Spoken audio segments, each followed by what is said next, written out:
In this tutorial, I'll show you how to send a Jotform via email.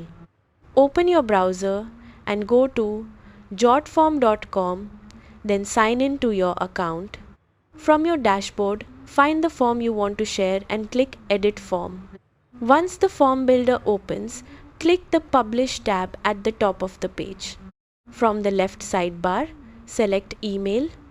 In the Email Form section, click Share via email. Enter a clear subject line for your email, then customize the message in the email editor. The form link will be included automatically, so recipients can open it with a single click. Next, open the Recipients tab.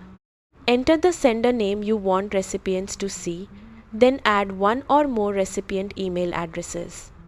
Review your email to make sure the subject, message, and recipient details are correct. Finally, click Send to email your form directly to your recipients.